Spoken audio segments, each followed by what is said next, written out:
Hi everyone, thank you for finding your way back to sarahnsays.com. Today we are reading, resourcing, and reviewing In the Meantime by Iyanla Vanzant.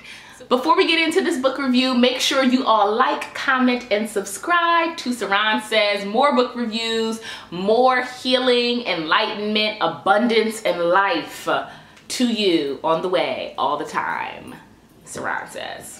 For whatever reason, I always had this on my wish list. Like, something about this book I was just attracted to. I don't know if it's the pretty colors on the cover, but I knew that I wanted to read this book. And every now and then, it doesn't happen often, but there's a few times in your life where a book comes to you at the exact moment that you need it and that you can receive it. And this was one of those books for me. So In the Meantime is about the journey that we must go on and experience as we remain patient and positive and purposed and persevering through into the quest of love. This is the best book I've read all 2020, if not maybe in the past 5 years. I don't know. I'm not sure if it's because I'm recently single or if I am just always someone who is explorative and inquisitive as it relates to matters of love and the heart. But I would recommend this book for anyone who is in any transitional period. If you've just gotten into a relationship, just gotten out of a relationship, some pivotal shift is happening in your life. I feel like we're all going through that right now. There's some spiritual journey and quest that we are all on that is beyond the human plane, and this existence is something else that's happening. And I know that this book will help you on your journey. But that's just a side note. Let's get into this book review. So Iyanla breaks up this quest to and through love by talking about the journey of moving through a house. So she describes these 4 or 5 stages. There's actually 5 stages that we go through as we're experiencing and understanding our love and ourselves in the context of love. So she talks about the basement, the first floor, the second floor, between the second and third floors, and then the third floor. So the basement is where she talks about, that's when you are not even aware that you have issues, or you're not even aware that you have challenges, and because of that you're kind of blind to what's going on around you. You don't even have enough focus or insight to realize that you have these challenges, and so you kind of remain in this place of being stuck and confused, right? And the thing that's good about the basement level Iyanla talks about is that all you really have to do is be willing. If you are willing to accept that you want to work on yourself, if you are willing to be intentional about even holding yourself accountable for being honest with yourself about what's going on or how you feel or anything like that, then you can make your way out of the basement. So after you've made it out the basement, now you're at the first floor, and the first floor level is when you know that you need to heal, but you don't really know what to heal, right? I know we've all been there before where we're like, I know I'm in pain, I know I'm in discomfort, but I don't exactly know where to start on my journey to bettering myself. So the first floor is about when you understand that there's changes that need to be made, but you're not quite sure what that looks like. And really this level is about truth and responsibility, right? So we talked about in the basement level kind of being clueless and unaware, but being willing, right? By the time you get to the first floor, you're willing to work on yourself. Now you just have to be honest with yourself about what it is that's not going right, and you have to be intentional about pursuing your highest good. Like, you have to be intentional about doing something about bettering yourself, right? So this is not about being passive aggressive. This is not about being in denial, right? In order to level up from the first floor, you have to be willing to look at yourself in the mirror and say, self, you need to get your stuff together, self. And not only do you need to get your stuff together, but like, now is the time where you need to figure out what that looks like and what that feels like. And when you're willing to be still enough, when you're willing to be humble enough to say, what does this look like? Let me at least figure it out if I don't know already. Then you can make your way up from the first floor into the second floor of the meantime. When you get to the second floor, that's when you go from being passive aggressive to being receptive and active. That's when you say, you know what? I know what needs to be healed, but I don't exactly know what to do. Like, I don't know what the first step is. I'm aware of what needs to be healed, right? I've graduated from the basement. I've told myself that something was wrong and that I was willing to work on it, right? I got to a place where I said, I don't know what needs to be healed, but I know that healing needs to happen. And now you're trying to figure out what to do. And this stage is really about surrendering, right? This stage is about giving up, needing to be in control of everything that is happening around you. A lot of times we're in relationships and we just feel out of control, or we feel misunderstood, or we feel confused, or we feel like we're not quite fulfilled. Something is going on, and it doesn't make us feel completely satisfied with our relationships. It can even be a state of being single. Sometimes we're single and we hate it, right? We're like, I don't want to be single.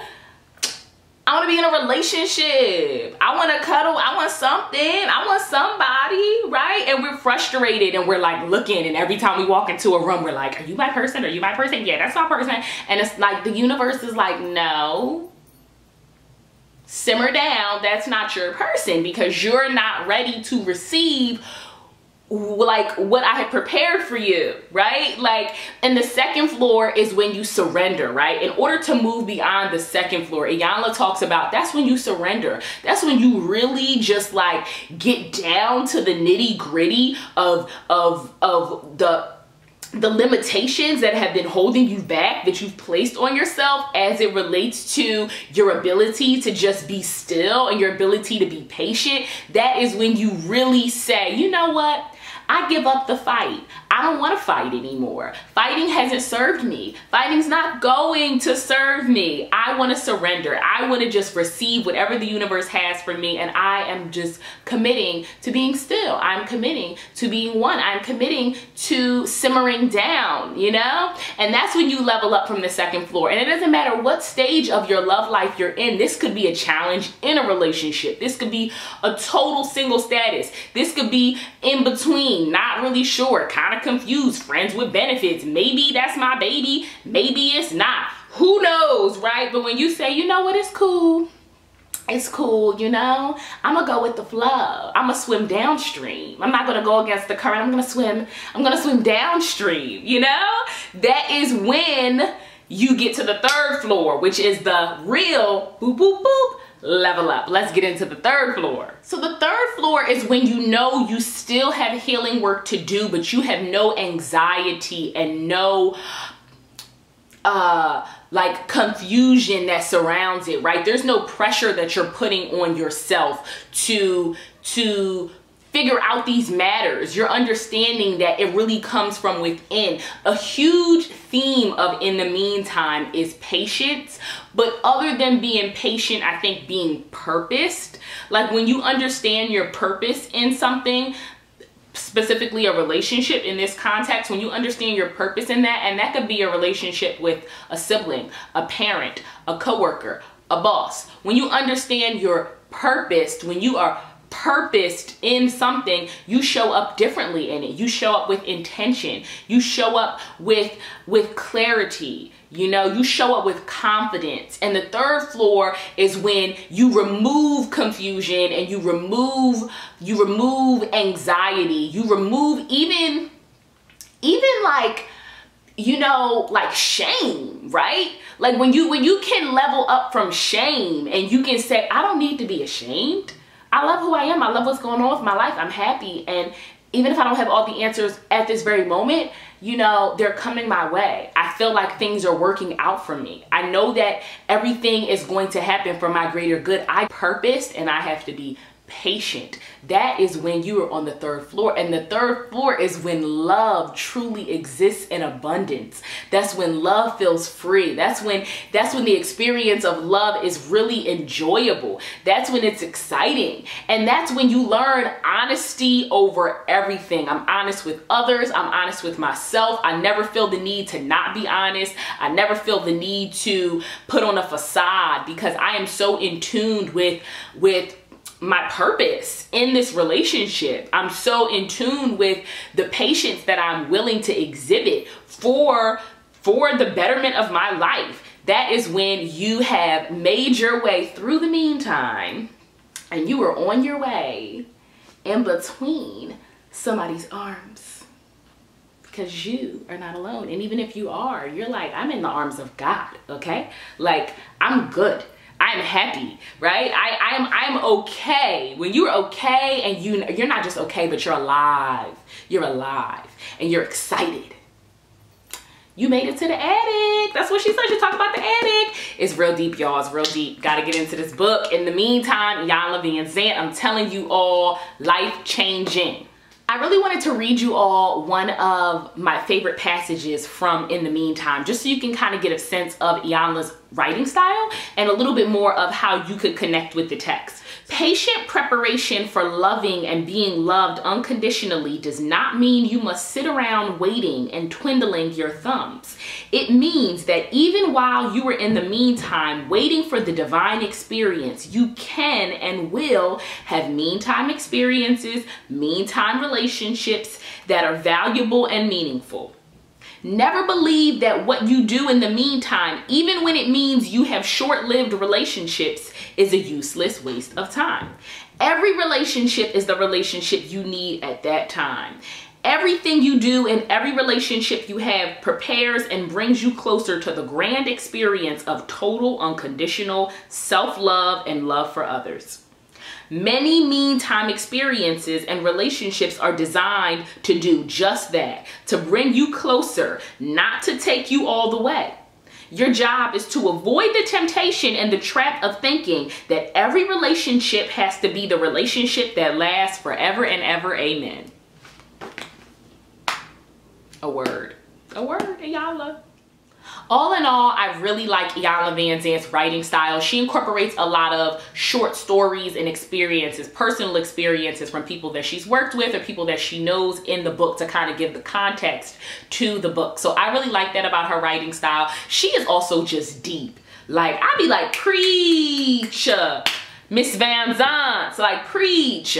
Yes, I'm feeling real energetic because I really love this book. Y'all don't know, y'all don't get it, but that's okay. We all have those experiences. We all have been there. We've all been single. We've all been in the meantime. We've all been in places where we're kind of in limbo and we're like, well, what's next? I don't really know what's next. I don't really know if this feels good, you know? But this book gives so much context to the journey that you must go through in order to really get the most out of your meantime experiences. So I think anybody can benefit from In the Meantime by Iyanla Vanzant.